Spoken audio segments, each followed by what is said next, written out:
Okay,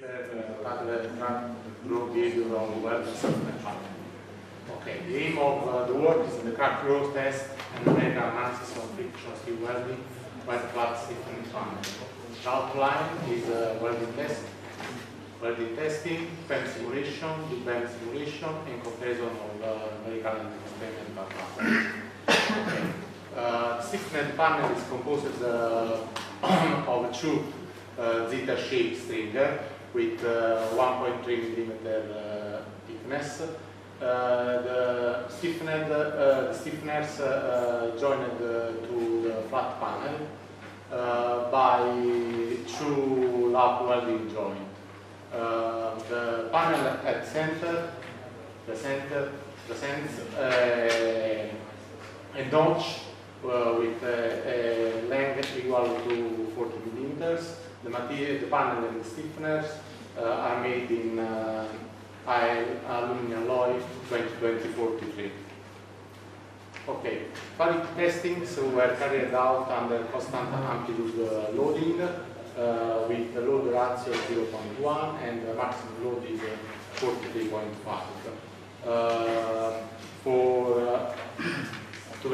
In order to verify the secondary bending in the panel, and stain rosette was bonded on each panel side, also to verify the effective stress in the panel. The crack propagation extension was measured by graph paper bonded on the panels.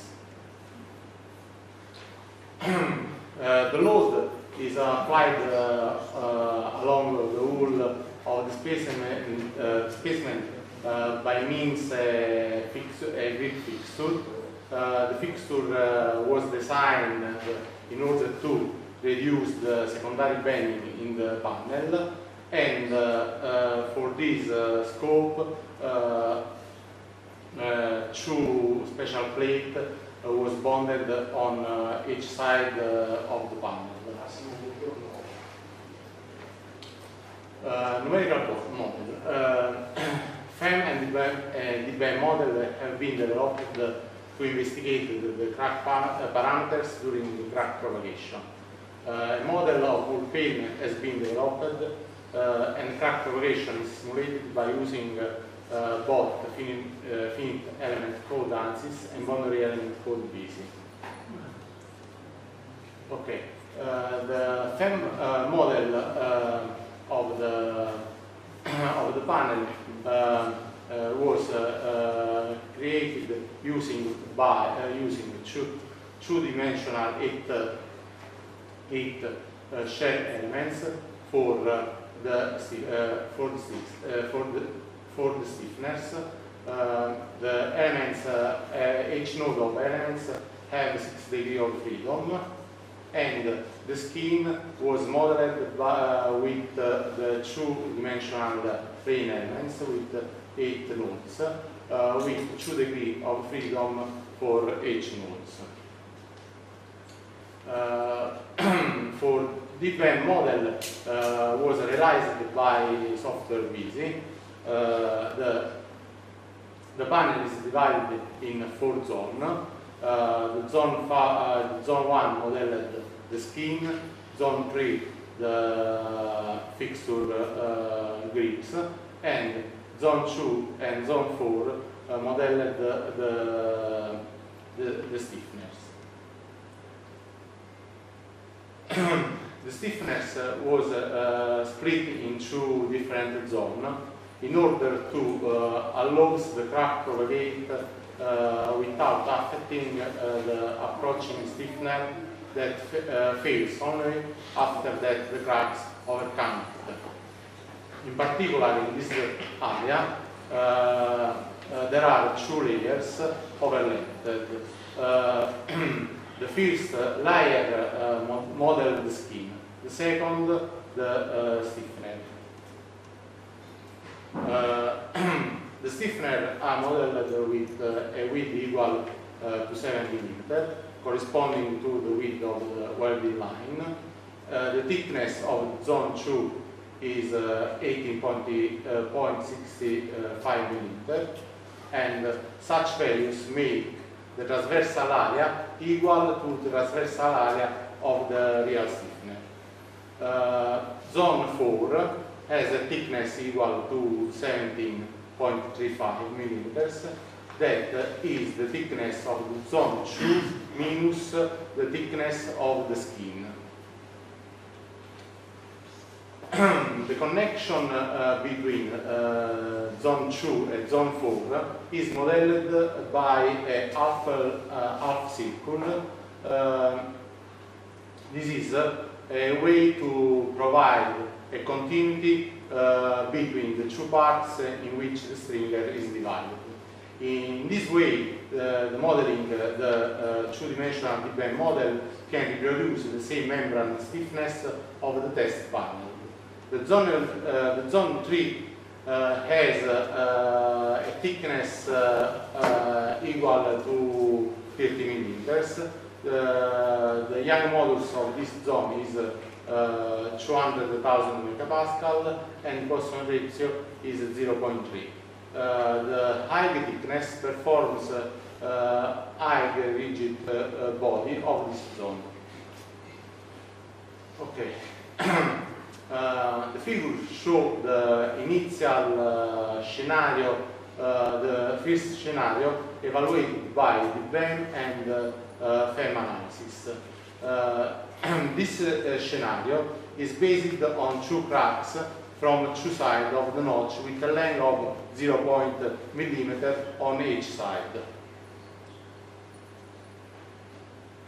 Instead, this figure shows the scenario evaluated by deep-bend and FEM models after about 150,000 cycles, when the crack propagation is the crack length is about 42 millimeters. In deep-bend simulation, SIF evaluation is based on J-integral method. The crack law adopted for the propagation in nonlinear layer is the NASGRO 4.0 equation.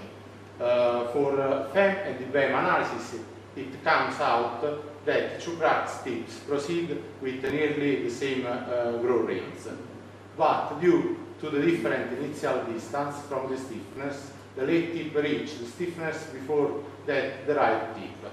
At this stage, the two stiffeners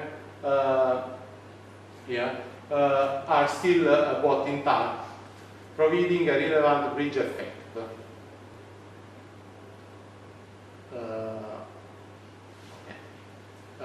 The crack propagation and the stiffener was not simulated by FEM, but this limitation was avoided by the deep-bend approach. In fact, when the length of the left side reaches a length equal to 62 millimeters, the approached left stiffener breaks down, and so the stiffener of the wool panel suddenly decreases, with consequent sharp acceleration in the crack propagation on both sides. Such scenario can be simply reproduced by the deep-bend model in this way. When the left side of the crack reaches the length of the 62 millimeters, in order to simulate the left stiffener failure, zone 2 and the left part of zone 4 can be simply disconnected by introducing an internal spring with low stiffener on the interface the line 1.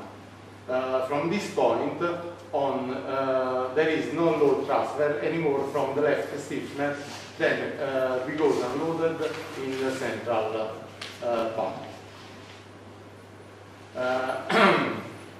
This is a comparison of numerical and experimental results.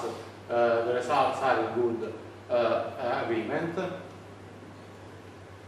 The experimental correlation recording proceeded up to the number of cycles equal to 177,000, and this stage the panel breaks down. The panel fails due to the fracture instability, and this is confirmed by SIF values in the final stage of the crack propagation, getting close to the plane stress fracture toughness, nearly 2000 megapascal square millimeters, calculated for the material under analysis and in correspondence of the related spin thickness. The FEM and the BEM stress intensity factor calculated in correspondence of the different crack sites are in good agreement. And the last figures show the broken panel after the fatigue test. In this zone, it's possible to observe that one stiffener remains intact even after the panel failure, and this is confirmed also that the BEM analysis showing a level of stressing intact stiffener still below the yielding values.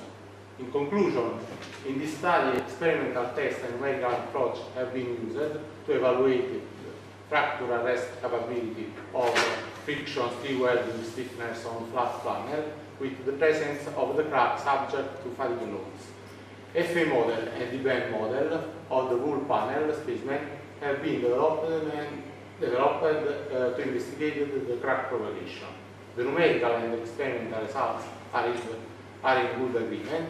The BEM procedure can more efficiently and accurately take the complicated stress scenarios arising when the crack approach the stiffeners.